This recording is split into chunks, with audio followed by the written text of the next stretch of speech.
Order in the court. Today we're putting Sweet Mary Jane on trial. Her other aliases include cannabis, weed, grass, hash, and ganja. She's said by some to be an unfairly maligned miracle cure to a whole bunch of different illnesses, while others accuse her of being an express trip to becoming a burnout with anxiety and lung problems. So, what's the truth? Is weed good for you, bad for you, or somewhere in between? We're going to hear arguments from both the defense and the prosecution, so pay close attention. Only you can decide if this plant is innocent or guilty. Let's hear the evidence. How exactly does weed operate? And we'll be talking about smoking it today, so let's not worry about oils or edibles. When you smoke weed, you inhale the smoke down into your lungs, where the chemicals pass through the alveoli, the 480 million tiny air pockets that you're liable to find in there, and straight into the bloodstream. The bloodstream is the express line straight to your brain, where the real magic happens. The body's got an endocannabinoid system. That's a fancy name for the network of neurotransmitters known as cannabinoid receptors attached to all of the neurons in your brain. These use chemicals like anandamide to communicate chemical signals in the body. The anandamide has an uncanny similarity to THC, the psychoactive chemical in our defendant today. In sliding on in and attaching itself to the brain's cannabinoid receptors, it hijacks several key systems in the brain and the nervous system to produce its distinctive effect, including the hippocampus, the orbitofrontal cortex, the hypothalamus, the basal ganglia, and the cerebellum. The most important to the average cannabis user is its effects on the brain's reward system, in the amygdala and the ventral striatum. It induces the body to release spurts of dopamine, the neurochemical that gives you pleasurable feelings after activities like exercise, good food, and even sex. And studies show that the dopamine released as a result of THC is even more intense than the regular batch. So we know why it makes you feel good, but so does beer and chocolate cake, and no sane person is ever going to argue that those are any good for you. So now we have the proper context. Let's hear the back and forth arguments. Is it a net good or a net bad to take up smoking the devil's lettuce?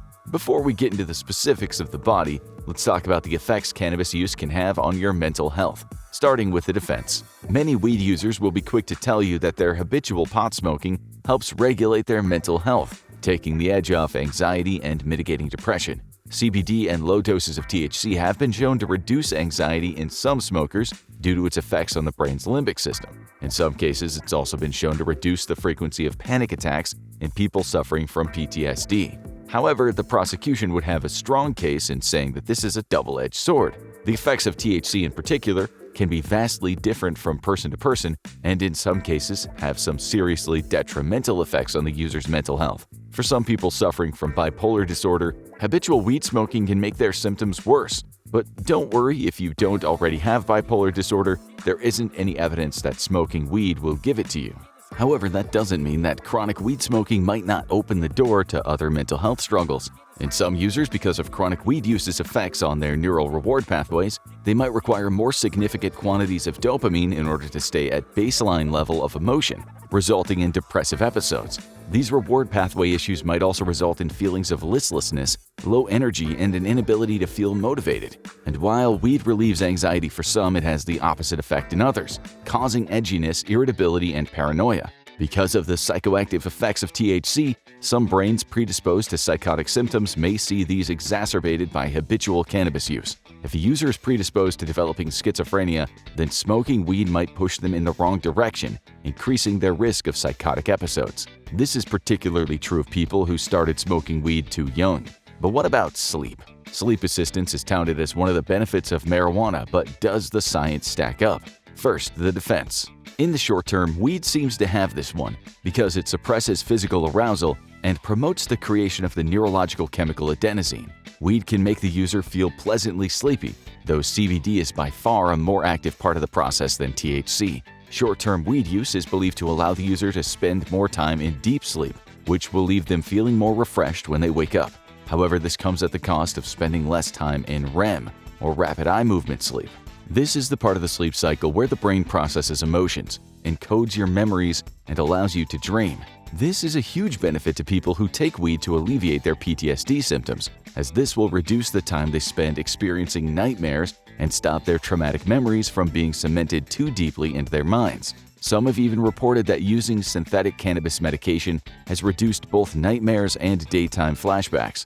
However, there's a reason we stressed "in the short term" earlier. The prosecution can argue that long-term cannabis use actually makes sleep harder, as the body can become accustomed to weed's sedative effects, meaning that the person is forced to either take more or stronger cannabis strains in order to achieve the same effects. In turn, this could lead to side effects like less overall sleep, less time in deep sleep, longer time to falling asleep, and frequent nighttime wakings. High doses of THC before bed can also lead to side effects the next day, including lapses in memory and sleepiness. And if you decide to stop taking cannabis after a long period of doing so, you might experience cannabis withdrawals, which ironically can cause both insomnia and strange dreams, bringing you right back to square one. If you're an aspiring athlete, the science says that taking up habitual weed smoking probably isn't the best interest of your career aspirations, and for more reasons than the extremely frequent drug testing in the athletic field. Long-term marijuana use has been linked with a decrease in reflexes and reaction times, as well as physical coordination, owing to weed's depressant effect on the cerebellum and the basal ganglia. For that very same reason, you shouldn't even think about driving while under the influence of weed.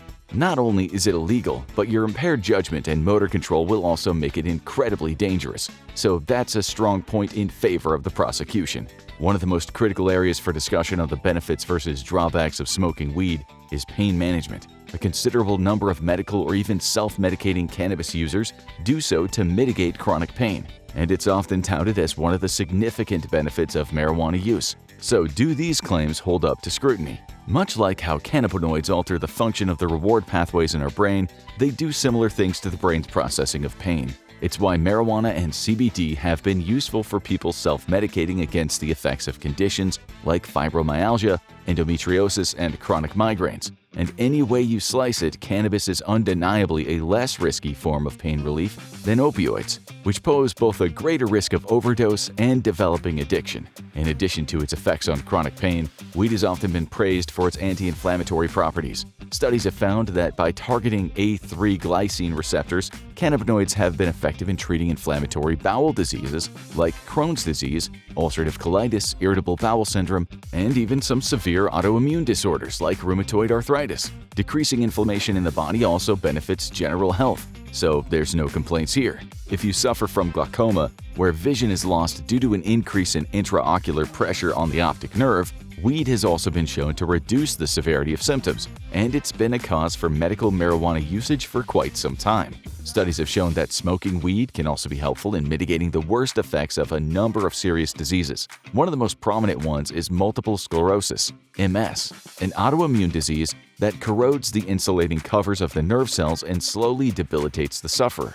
There's an oral cannabinoid spray called Sativex that has been approved for treating multiple sclerosis spasticity in 25 different countries, and it's been found to relieve stiffness and spasming in adult patients who haven't been responding to other treatments. However, in some cases, this has been shown to have the side effect of inducing depressive episodes in patients. So, like with many medications, its use is best judged on a case-by-case basis to achieve the optimum results. Weed's tendency to counteract spasticity has also made it a useful tool for epilepsy patients looking to mitigate their seizures. Specifically, cannabinoid medication has been shown to be effective against two specific subtypes of epilepsy: Lennox-Gastaut syndrome and Dravet syndrome. But we're not just talking about treating epilepsy with a blunt. CBD, the other active ingredient in cannabis aside from THC, has been shown to have the most beneficial effects. That's why the cannabinoid in question, Epidiolex, is a highly purified form of CBD. This, however, doesn't come without side effects, including liver damage and suicidal ideation.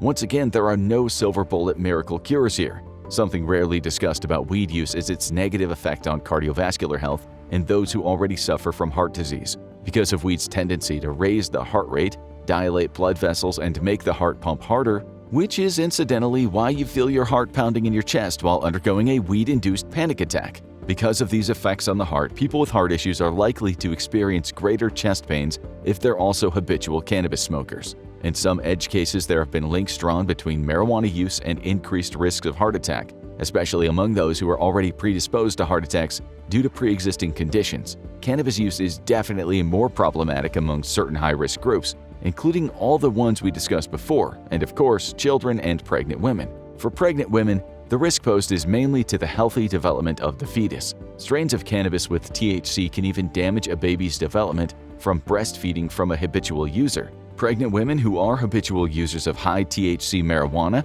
are 2.3 times more likely to experience a stillbirth, according to some studies. Some reports have also indicated that pregnant mothers smoking marijuana leads to lower birth weights, much like regular tobacco use. Children of chronic marijuana users are also far more likely to experience developmental issues growing up. This brings us to the risks present in younger people smoking weed. Strains of high THC cannabis have been known to stunt the cognitive development of young users, impairing both attention and memory and leading to weaker work or school performance later in life. Some studies have even found premature marijuana use to be a risk factor for developing dependency in adulthood. And of course, a contentious point of argument for both sides: cancer, the so-called emperor of maladies, killing almost 10 million people per year and ruining the lives of many more. Proponents of cannabis say that it can relieve some of cancer's worst effects. Critics will say it makes it worse. Let's take a look at the science. One thing we should probably get out of the way first is, no, smoking weed cannot cure cancer.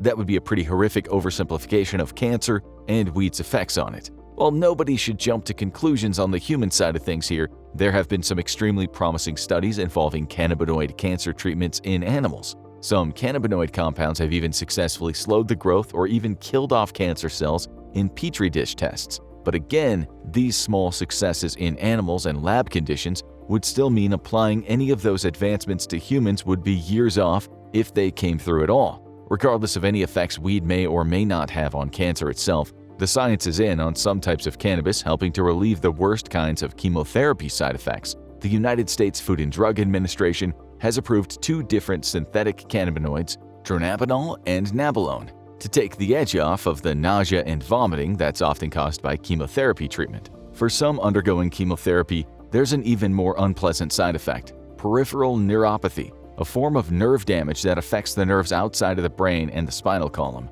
It can result in tingling, burning sensations, numbness, weakness, and cramps in the hands and feet. Some studies have shown that smoking or vaping weed is able to ease neuropathic pain in chemotherapy patients, so it is a common form of self-medication. Studies have also shown that weed can counteract the appetite suppressant effects experienced by some chemotherapy patients, as well as people suffering from HIV and AIDS. Normally, people find the appetite increase caused by weed to be a detrimental effect, but for some people experiencing dangerous weight loss as a result of their illness or treatment for their illness, it is a godsend.